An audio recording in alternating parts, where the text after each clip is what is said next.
Aleluia! Glória a Deus! Que bênção estarmos aqui juntos nessa manhã tão maravilhosa que você já pôde sentir aí da sua casa a presença do Deus vivo, todo-poderoso, com a ministração do louvor. O Espírito Santo já começa a falar conosco e a voz dele está liberada para nós nesta manhã. Eu queria convidar você a aquietar o seu coração nessa hora. O louvor serve para nós estarmos justamente aquietando a nossa alma diante dele, do Deus Todo-Poderoso. Nós nos colocamos nessa hora. Nós hoje partilharemos da ceia do Senhor e eu quero convidar você que esqueceu de preparar o seu pão e o seu suco, que você faça isso ainda. Nós ministraremos uma palavra hoje. Enquanto nós, nesses primeiros minutos da palavra, você consegue ajeitar essas coisas, mas depois nós celebraremos juntos a ceia do Senhor. Esta semana eu participei de longas conversas a respeito disso, com alguns pastores, pessoas que têm dirigido as suas igrejas, e nós conversávamos sobre esta celebração dos sacramentos que o Senhor nos deixou, como realmente é um tempo diferente, um tempo difícil, um tempo que nós não estamos muito acostumados, porque a ceia é esta comunhão também. Mas eu digo que o poder da ceia e de tudo o que nós fazemos não está em fazer propriamente dito, mas no que ele representa e na memória que nós temos. Que você aí da sua casa possa já começar a preparar o seu espírito e saber que de fato Deus tem muito para falar com você. Amém? Vamos juntos. Quero agradecer a Deus pela presença dos irmãos. Eu larguei meu celular lá, depois eu vejo, mas todos os irmãos que estão conosco no YouTube, no Facebook, que bênção é estarmos juntos, celebrando ao Senhor junto. Que bênção é estarmos partilhando da palavra de Deus. Aí no Facebook muita gente já conosco, Edson da Silva. Que bênção estarmos juntos para louvarmos a Deus. Também conosco no YouTube tantos irmãos. Quero agradecer pela presença, mais do que uma presença, né?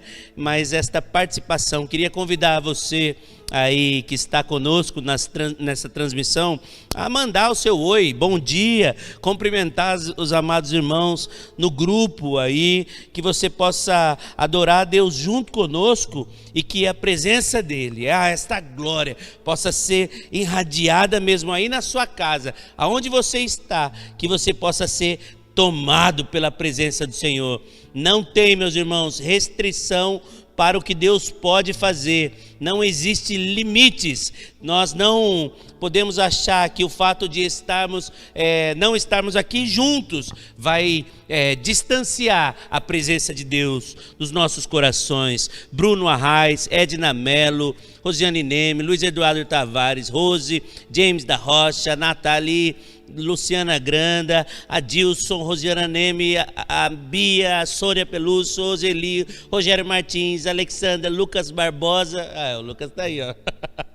A Mirella, Marielza, José Eduardo, Sandro, Adriana Rodolfo, Mariana, Osmarina, Lígia, Jussi, irmãos, tanta gente, que bênção.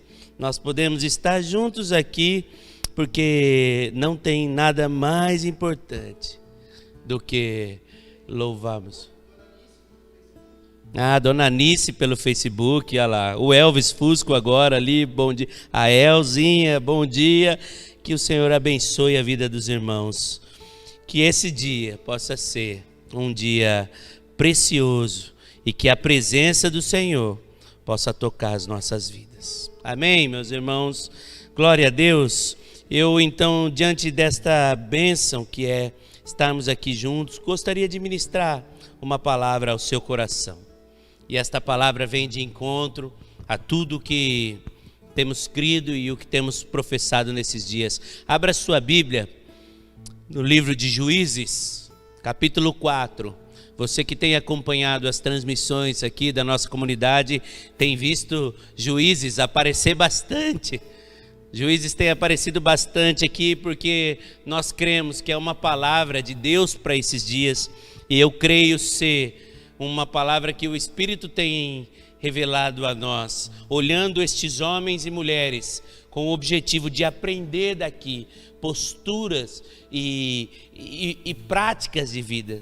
Nós já falamos diversas vezes que o livro de Juízes é um livro que aparece e um tanto improvável, porque ele é um livro que se passa em um tempo muito difícil da nação de Israel, um tempo em que as pessoas faziam o que queriam, as pessoas estavam completamente fora da vontade de Deus, e a nação de Israel vivia em uma montanha russa.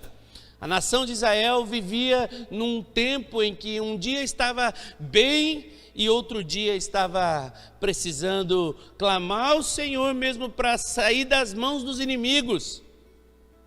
Meu irmão, este livro de Juízes reflete a nossa vida muitas vezes.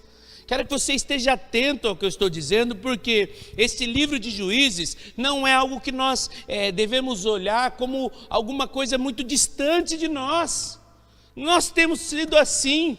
Quantos de nós um dia estamos bem com Deus, acordamos felizes, alegres, porque as coisas estão indo bem, e damos glórias a Deus e motivos de alegria, mas de repente,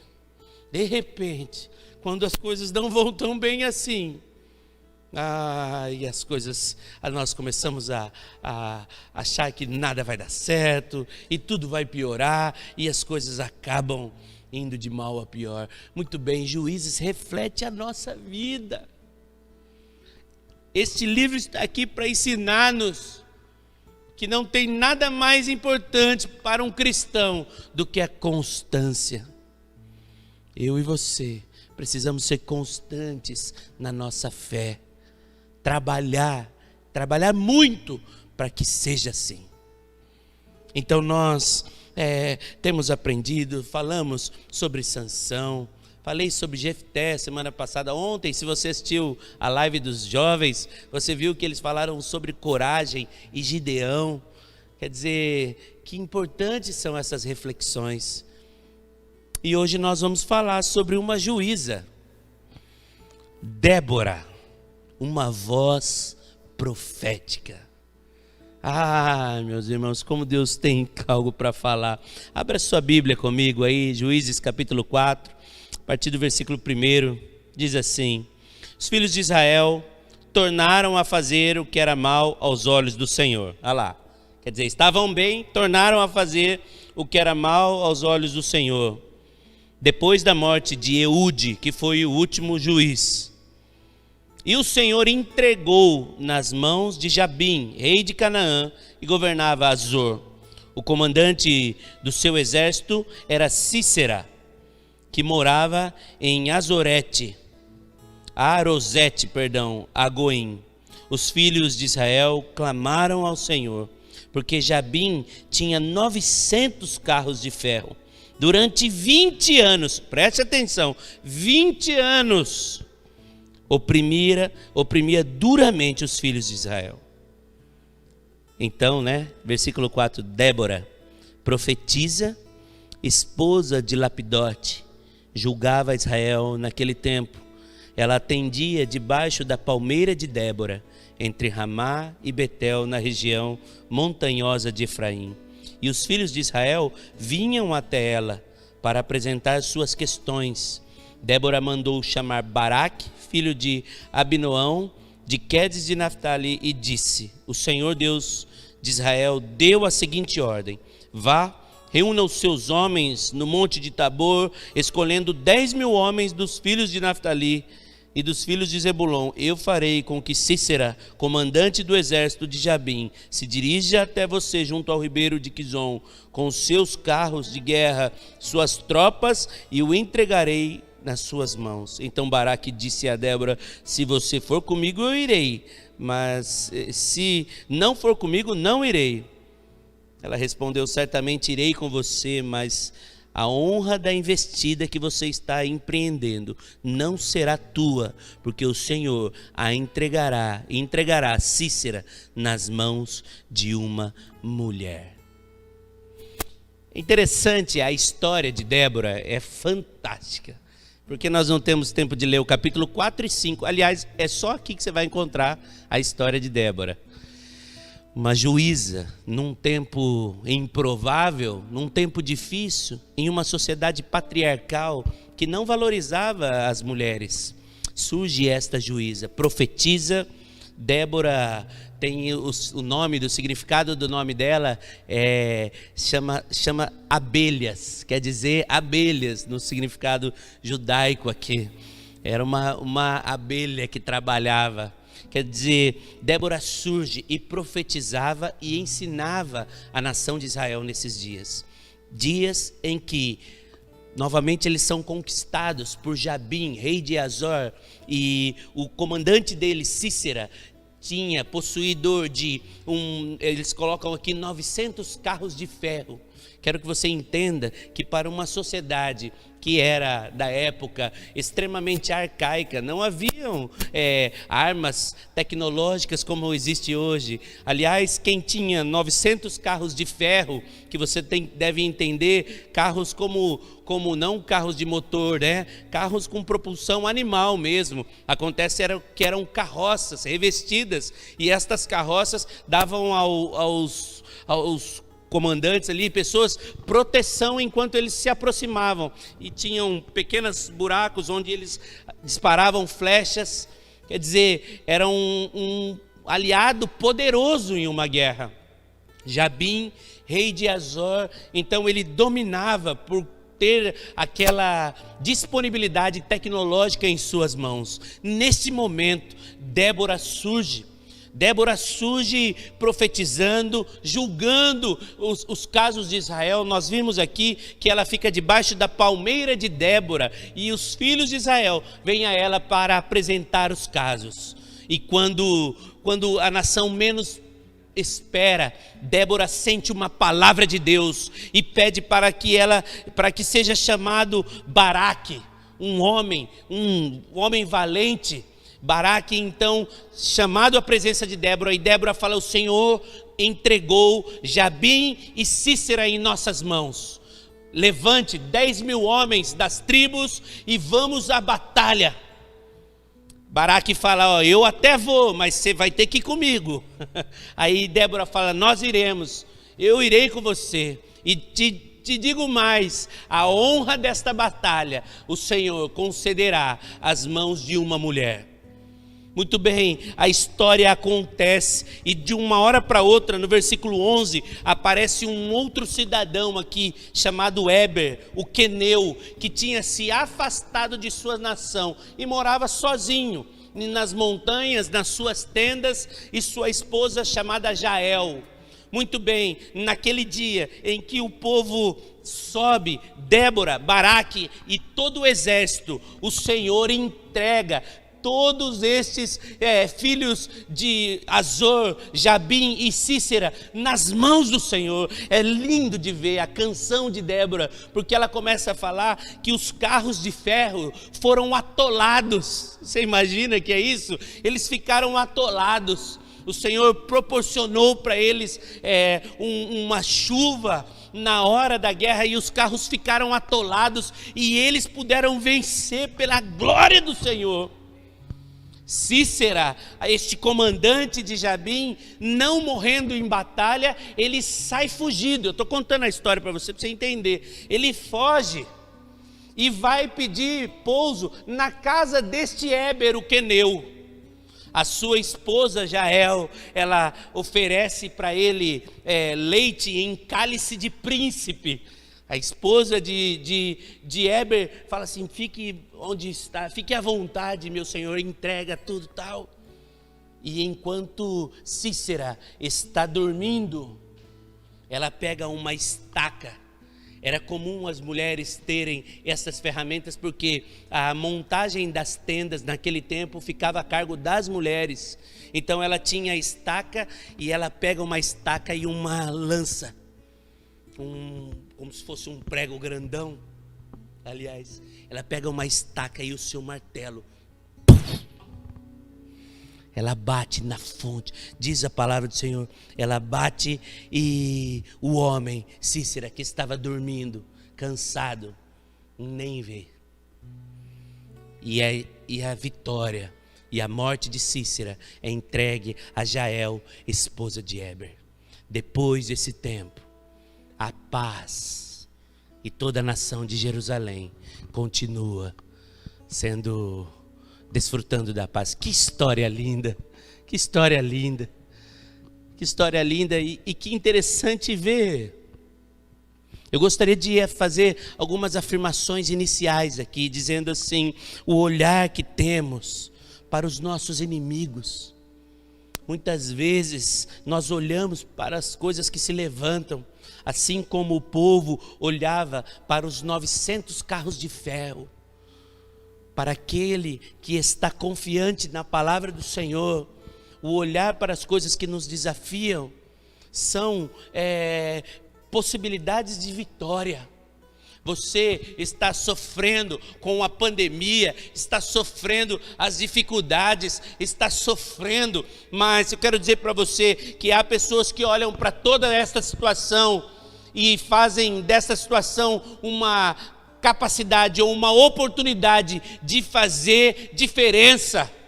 Débora olhava aqueles 900 carros de ferro como uma oportunidade de ação de Deus, enquanto muitos homens, muitos soldados olhavam aqueles 900 carros como uma possibilidade de morte. Débora enxergava o inimigo como a possibilidade de Deus agir. A forma como enxergamos as situações que passamos na nossa vida nos fazem ter sucesso ou não em nossas jornadas, nosso empreendimento. Porque muitas vezes nós olhamos as situações e ficamos calados ou estáticos pelo medo. Deixa eu dizer para você nessa manhã que nenhuma situação, nenhum problema, nenhuma dificuldade na sua casa, nenhuma dificuldade no seu serviço, nenhuma dificuldade financeira, nenhuma dificuldade de relacionamento possa fazer você parar. Porque existe aí, nos problemas da vida, uma incrível oportunidade de ver Deus agindo. Aleluia! Glória a Deus! Porque, meus irmãos, é tempo de mostrarmos a voz profética que o Senhor tem dado aos homens e mulheres de Deus dessa geração. O Senhor tem levantado Déboras, Jeftés, Gideões nesses dias. Mas eu sinto que muitas vezes esses homens e mulheres têm olhado para os gigantes e se amedrontado, ou não, mas às vezes a gente perde a cabeça. Bom, muito bem, falamos para olhar, mas eu digo também para que o Senhor possa levantar você. A segunda afirmação que eu quero falar é que o Senhor quer levantar uma geração de homens e mulheres que se comportem como voz profética desta nação. O Senhor quer levantar, meu irmão, a minha oração é que hoje o Senhor dê uma descarga elétrica no teu coração, para que você acorde. Escute o que eu vou dizer, meu irmão. Eu não estou falando que você não está fazendo a obra, não é nada disso, mas o que eu estou dizendo é que o Senhor quer levantar uma geração, e eu tenho orado por isso, para que o Senhor nos use como vozes de Deus nesse mundo. Por isso a nossa função é nos limpar, arrepender. Quanto eu tenho dito isso desse púlpito, desses dias, nessas transmissões. O Senhor quer nos limpar, mas nós precisamos tomar a nossa posição. Assim como Débora, nós precisamos tomar a nossa posição. Se você virar o capítulo 5, virar uma folha, a partir do versículo, esse capítulo 5 é fantástico, porque ela canta, depois da vitória, ela vem e canta. É maravilhoso o canto que ela faz. Mas ela diz assim no versículo 6, nos dias de Sangar, filho de Anate, nos dias de Jael, cessaram as caravanas e os viajantes tomavam desvios tortuosos. Quer dizer, a nação, depois de Sangar, que foi o último juiz, começaram a tomar desvios tortuosos. Olha só, ficaram desertas as aldeias em Israel. Ficaram desertas até que eu, Débora, me levantei. Levantei-me por mãe em Israel. Será que você entende que ela está dando testemunho aqui? Não apareceu um anjo, querubim, serafim, falando assim: ei Débora, minha filha, eu preciso de você. É uma mulher que olhou a situação, viu que toda a nação estava em caminho e disse assim: eu preciso fazer alguma coisa, até que eu me levantei.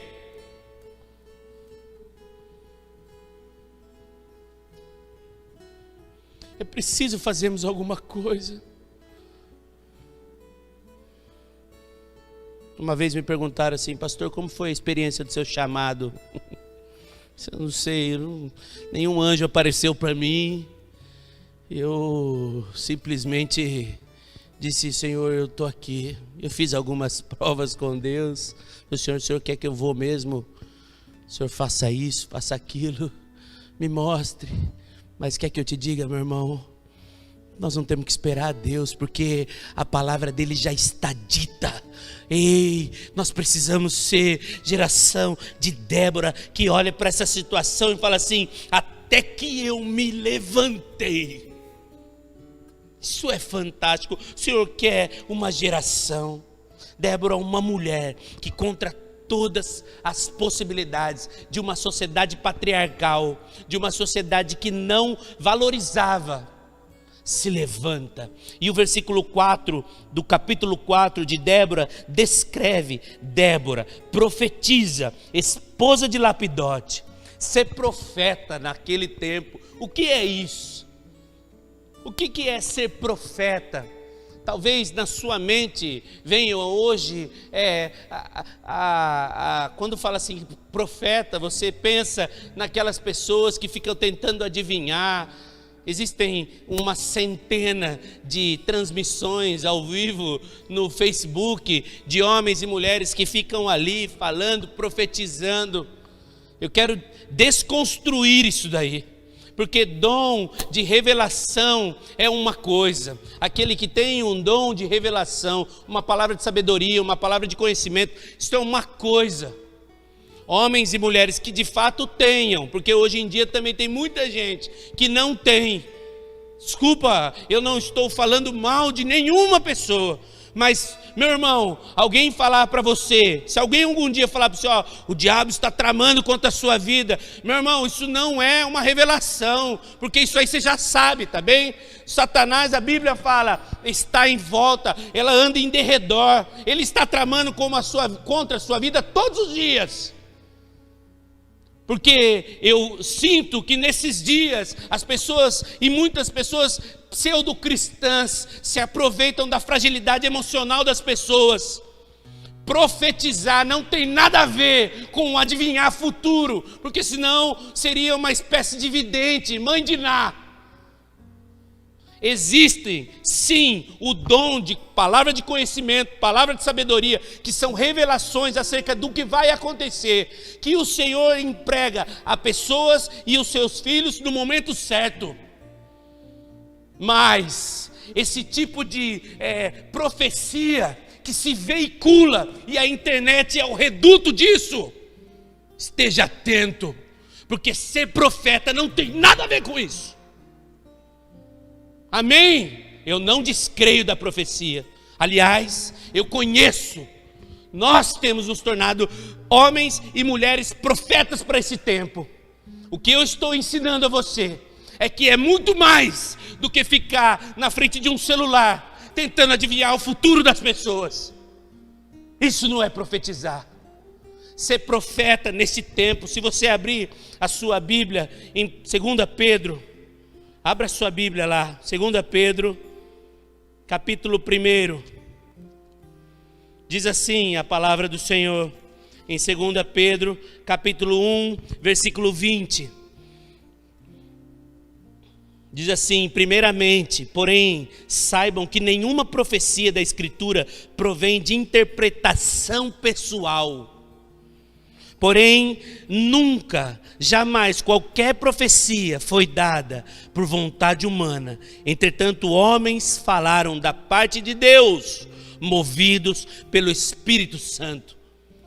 Falar em nome de Deus e da parte de Deus é ser profeta. Hebreus capítulo 1 diz assim, que nesse tempo, antigamente, Hebreus 1 e 2, antigamente Deus falou muitas vezes, de muitas maneiras aos pais, pelos profetas, mestres, mas nesses últimos dias nos falou pelo Filho, a quem constituiu o herdeiro de todas as coisas, pelo qual também fez o universo. A mensagem profética é uma mensagem que denuncia a corrupção, as injustiças. Deus fala por meio dos profetas sobre padrões de moralidade. Deus fala sobre firmeza espiritual.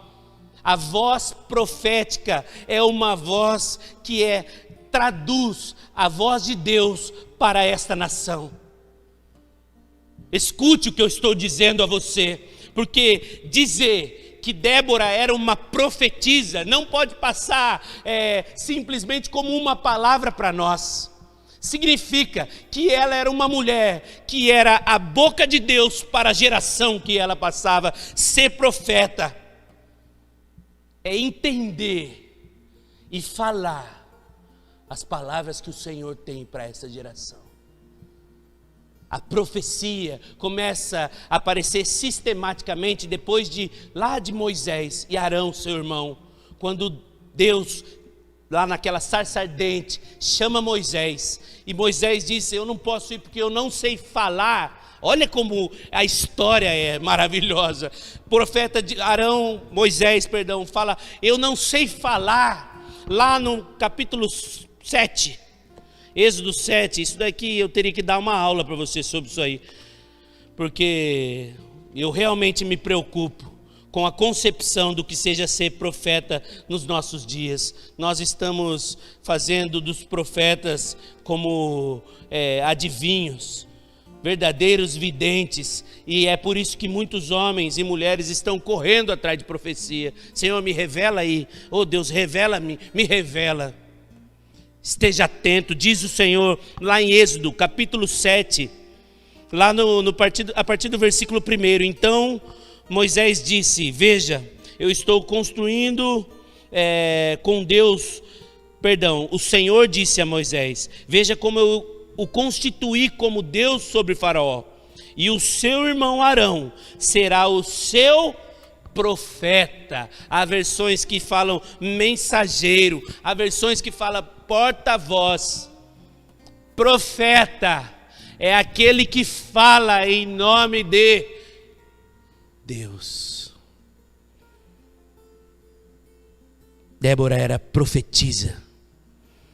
Existem histórias fantásticas sobre os profetas, mas eu finalizo com o que Paulo ensina para nós, lá em 1 Coríntios 14, versículo 3, diz lá que Paulo ensinando que aquele que profetiza,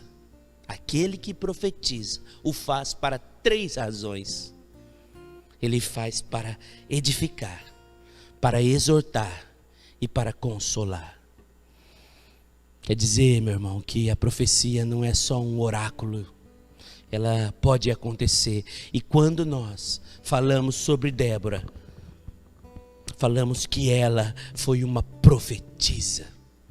A aplicação primeiro para nós é que a voz dela era uma voz que refletia a vontade do Senhor. Era exatamente por isso que os homens e mulheres, os filhos de Israel, vinham até ela debaixo da palmeira, para que a voz do Senhor fosse ouvida por meio da voz de Débora. Eu quero perguntar para você nesse dia: a tua voz tem sido conhecida como uma voz de Deus? Você pode dizer que tem dito as palavras que o Senhor tem dito a você? Porque ser profeta exige uma segunda questão, que é o que acontece com Débora. A palavra aqui é autoridade. Meu irmão, a autoridade é sem dúvida a primeira credencial de um homem e uma mulher que fala em nome do Senhor. A autoridade é uma credencial. Você não tem credencial porque foi discípulo do fulano de tal, porque pertence à igreja do pastor fulano de tal. Você não tem autoridade. Escute o que eu vou dizer para você. A autoridade do Espírito Santo de Deus não é fruto de indicação, não é fruto de cargos que você possa ter na sua igreja. A autoridade do Espírito Santo de Deus não é fruto de alguém que fala sobre você. O fato de olharmos para uma mulher que profetizava e julgava a nação e os filhos vinham, é porque ela tinha autoridade. Diz a palavra que ela era casada com Lapidote, uma mulher casada para aquele posto, mãe,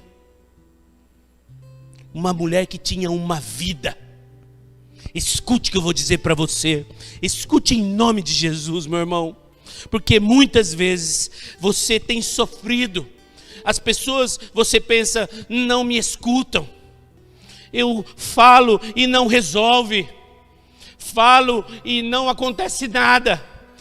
Pode ser que lhe falte autoridade, a autoridade do Senhor em nossas vidas. Ela não é produto de uma vontade. A autoridade que o Senhor, pelo Espírito Santo de Deus, derrama aos seus servos e servas, profetas do Senhor para esse tempo, ela é fruto de uma vida. A autoridade não é fruto de um investimento ou um fruto de uma fala apenas. Se eu, meus irmãos, colocar aqui uma roupa de guarda ou uma roupa de policial, esta farda que eu possa estar vestindo não vai fazer de mim um policial. É exatamente isso. A roupa que eu posso pôr, colocar roupa de qualquer coisa, não faz de mim aquilo que eu estou me vestindo. O que faz do policial um policial é toda a preparação, treinamento, aquilo que ele recebe, a vida. A prova do que eu estou falando é que você conhece muitos policiais que quando estão sem farda você trata com o mesmo respeito. Por quê? Porque o que faz, o que dá autoridade a um policial não é a roupa que ele está usando. A autoridade é fruto de uma vida. Sabe por que eu estou falando isso? Porque Débora, ela levantava, ia para aquela palmeira e julgava os casos de Israel. E os filhos ouviam, e os filhos de Israel ouviam e vinham continuamente. Sabe por quê? Porque era uma mulher que tinha autoridade. A autoridade não é fruto de uma filiação. Você não tem autoridade porque é filho do fulano de tal, porque é parente do ciclano. A autoridade, eu vou dizer, ela é fruto de uma vida. Você vive e depois fala. Eu tenho que viver e depois me preocupar com o que eu vou falar. O Senhor precisa resgatar a autoridade Quer que eu te diga, meu irmão, hoje em dia, hoje os dias que vivemos, nunca se viu tantos homens e mulheres, estou falando agora até nesse meio gospel, que estão sem autoridade. Porque a coisa mais fácil do mundo é vir aqui, abre uma Bíblia, coloca uma câmera de celular, ou abre uma porta de igreja. A coisa mais fácil do mundo, meu irmão, é começar a falar. Mas quer que eu te diga, a autoridade vem da vida. Se nós não tivermos uma vida que fale tão alto os valores que dissemos e que pregamos, estas palavras vão ruir com o vento, como o vento. Você pode estar pensando, eu não sou nenhum líder religioso, pastor. Mas quer que eu te diga, você quer ter autoridade como um pai? Viva então, porque você não vai ensinar o teu filho. E esta autoridade não quer dizer não errar. Já estou encerrando com você, esse tempo é tanta coisa. Autoridade não quer dizer não errar, meu irmão. Eu, como pastor, eu posso afirmar, e as ovelhas que caminham comigo podem afirmar, como nós aqui, quando encontramos uma situação que erramos, a minha postura jamais não tem sido, e eu espero nunca fazer, achar que, não, eu sei de tudo. Quantas vezes eu já pedi perdão, porque sabe o que eu penso, meu irmão? Ninguém é inculpável ou inerrante, a não ser a palavra de Deus. Nós homens somos falhos. Agora você quer saber o que eu tenho procurado fazer? E eu não estou só falando para você, eu tenho tentado fazer o seguinte: eu errei, o que eu faço? Eu me levanto e me proponho a não fazer de novo. Porque é exatamente isso, meu irmão, que dá autoridade para nós.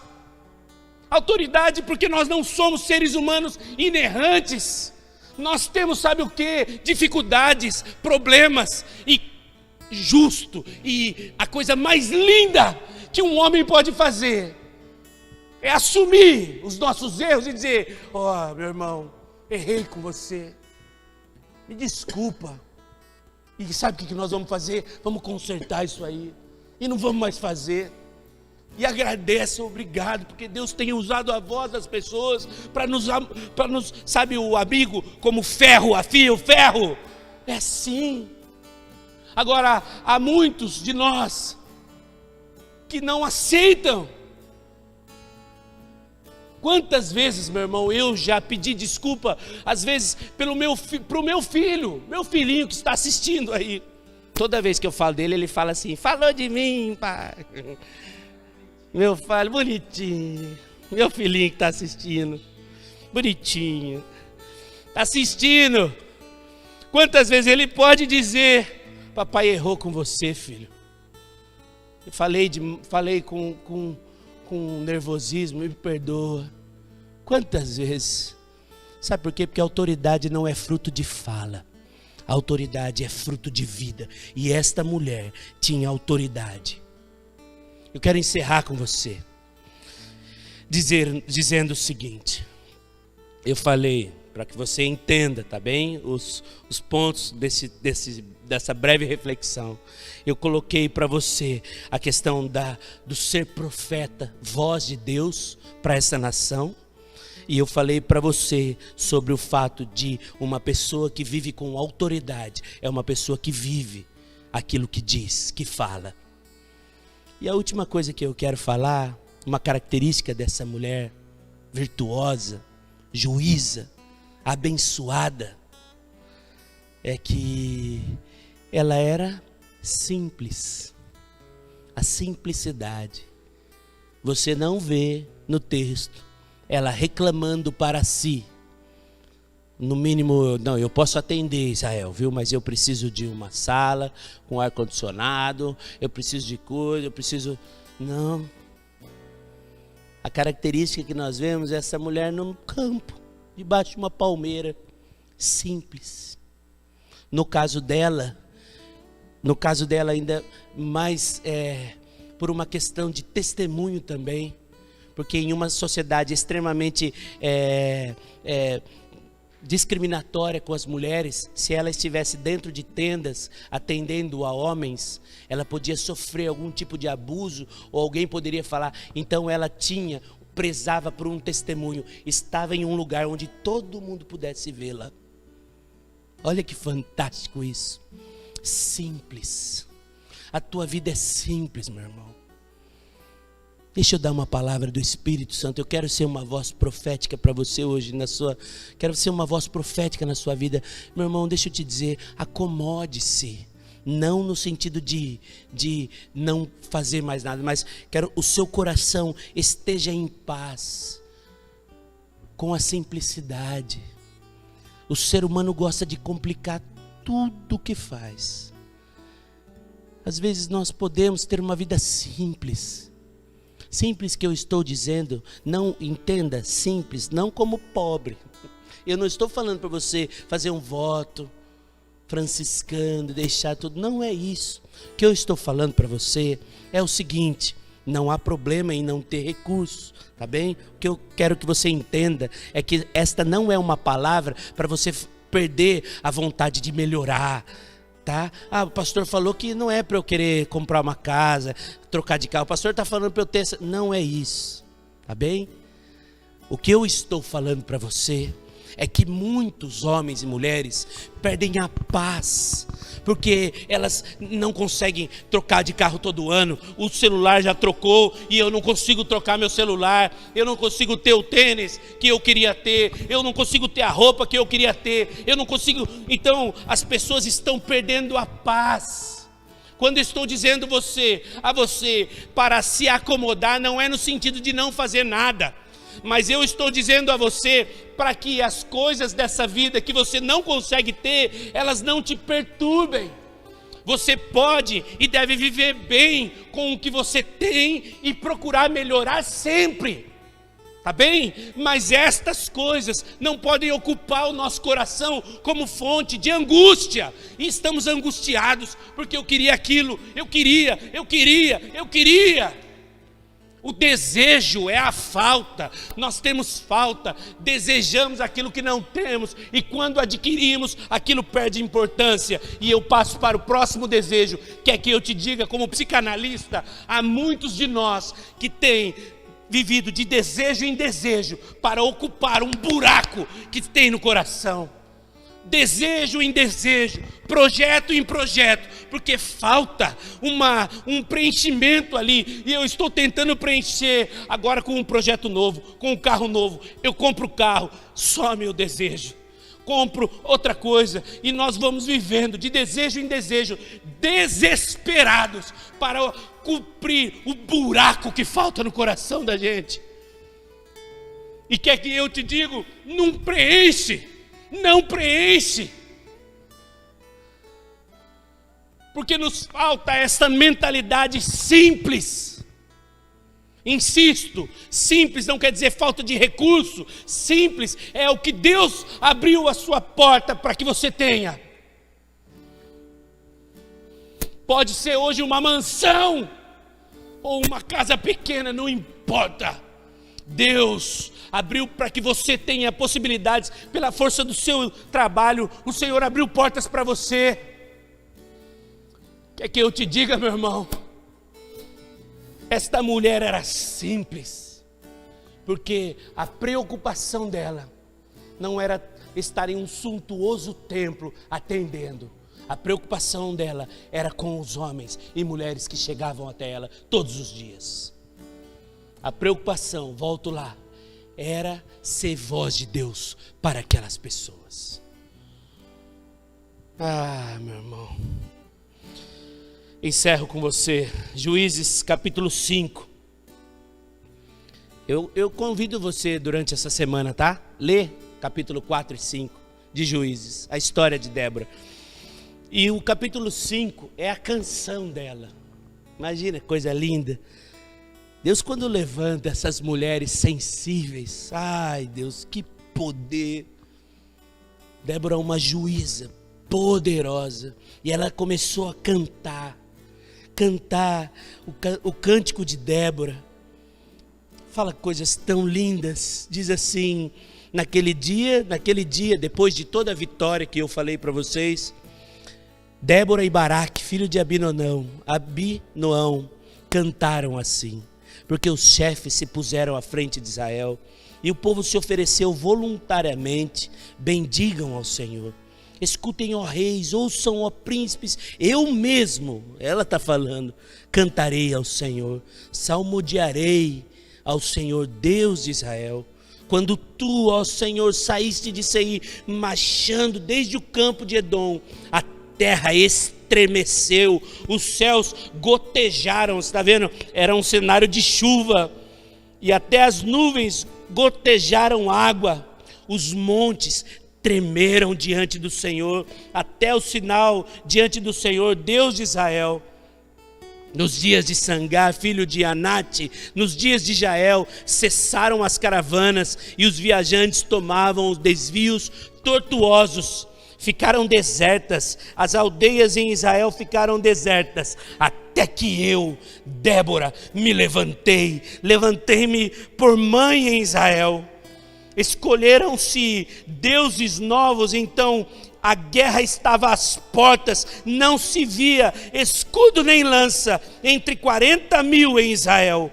O meu coração está com os comandantes de Israel, que voluntariamente se ofereceram entre o povo. Bendigam o Senhor, vocês que cavalgam jumentas brancas e que se assentam em juízo e andam pelo caminho, falem isto.